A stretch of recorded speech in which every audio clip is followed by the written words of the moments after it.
Hey friends, my name is Kayla. Welcome back to my channel. I'm really excited to have you here with me today. Be sure to hit that subscribe for more content. Here we talk about all things Disney as well as how to plan your Walt Disney World vacation. So stay tuned.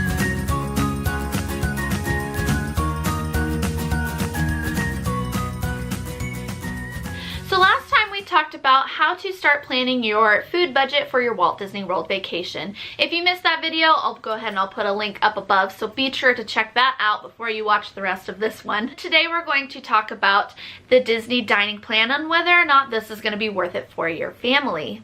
We're going to talk about, first of all, what is the dining plan and the different types that there are, as well as some things and factors to consider when deciding whether or not the dining plan is right for you and your family. I'm also going to give you a few examples of how my husband and I decide on if the dining plan is right for our trips. Okay guys, let's go ahead and get started. So first of all, what is the dining plan? There are 3 different levels when it comes to the dining plan.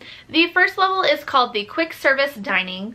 This one is going to include your 2 quick service credits, your 2 snack credits, and your refillable drink mug. This is per person, so each one of you gets those particular credits. The cost for this is $52.50 for adults and $23.78 for children. Now kids do have to be between the ages of 3 and 9 to qualify for the kids dining plan, so do keep that in mind. The second one is going to be Disney's dining plan. This is their most commonly used one, as you do get a little bit more variety in your credits. This one you get your table service credit, you get your quick service credit, you get your 2 snack credits, and you get your refillable mug. The cost for this one is $75.49 for adults and $27.98 for children. The final dining plan is the Deluxe dining plan. You guys, this is so much food. But if you're going like all out for your vacation, you're eating out a lot of character and signature and dining experiences, this might be a good one to get. So this one you actually get 3 credits that you can use for table service or quick service. They're kind of, you can use them for both. You also get your 2 snack credits and you get your refillable drink mug.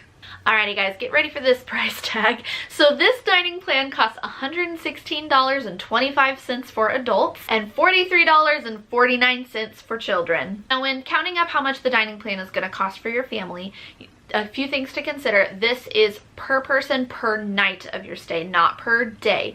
So if you're planning on going for a 5-day, 4-night trip, you're going to multiply that cost times 4. Go ahead and count up for each person in your trip, for each night of your stay, how much the total cost of your dining plan is going to be.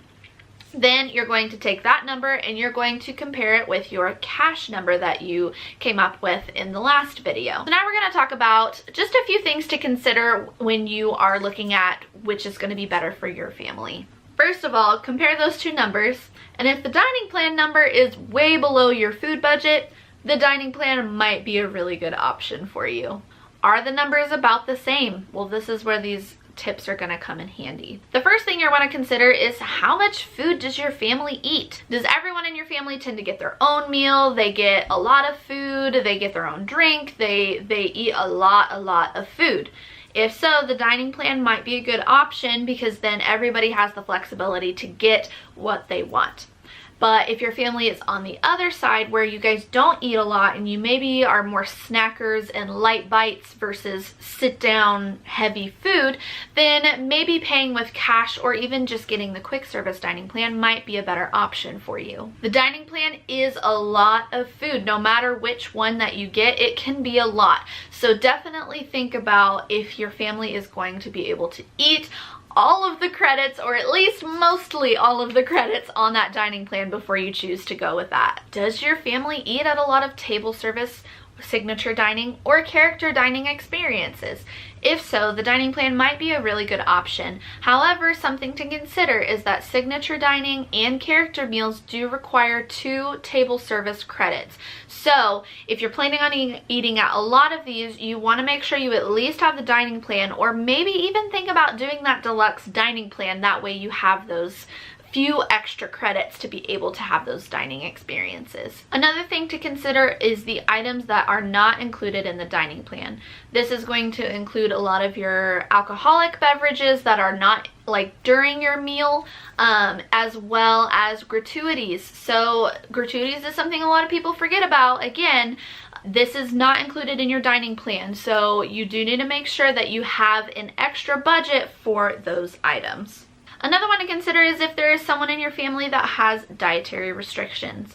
Disney does a really good job of making sure to have those specialty items for people who can't necessarily eat everything on the menu. But with this, they may not be eating the most expensive meal. They may also not be eating as much as other people in your party. Because of this, they probably are not getting the best value out of their dining credits. So maybe it might be better just to pay cash for that particular situation instead of getting the dining plan. That being said, there is nothing wrong with getting the dining plan. If you do have dietary restrictions, just know that you may not be getting the best bang for your buck, as you may not be able to order the most expensive items on each menu. So a few pros and cons about the Disney dining plan and paying cash. So for the dining plan, the nice thing is you can kind of eat whatever you want. You can get those most expensive meals if you want, because it doesn't really change the price either way. You kind of get that all-inclusive resort sort of feel with the dining plan, because you're not having to constantly watch your budget and watch how much money that you are spending on each meal. This might also allow you to eat more food than you originally thought.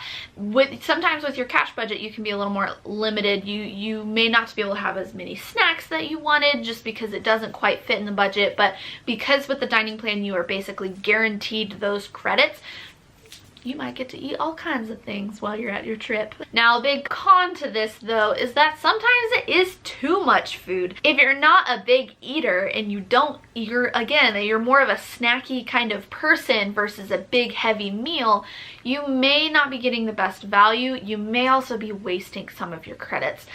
And that's, in my opinion, you don't want to be wasting credits because you're wasting money. Now, a pro with using cash is that you kind of have the freedom to eat or not eat if you wanted to. So if you wanted to eat at a table service dinner, cool, sweet. But maybe you're not so hungry, maybe I'm just gonna skip this meal and maybe just get a small snack to tide me over.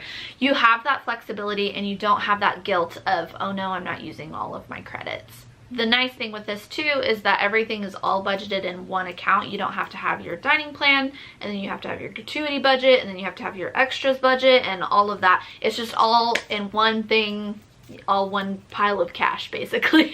Now, the only con with this is that you do have to watch your budget a little bit more closely so that you don't run out of money as you're going on with your trip. So what I always encourage people to do is each night of their trip, look at all of your receipts and all of your spending, see how much you have spent that day, and then look at how much money you have left. That way you can make sure you divvy your money appropriately for the rest of your vacation. So just a couple examples on how we have decided on whether or not the dining plan was great for us.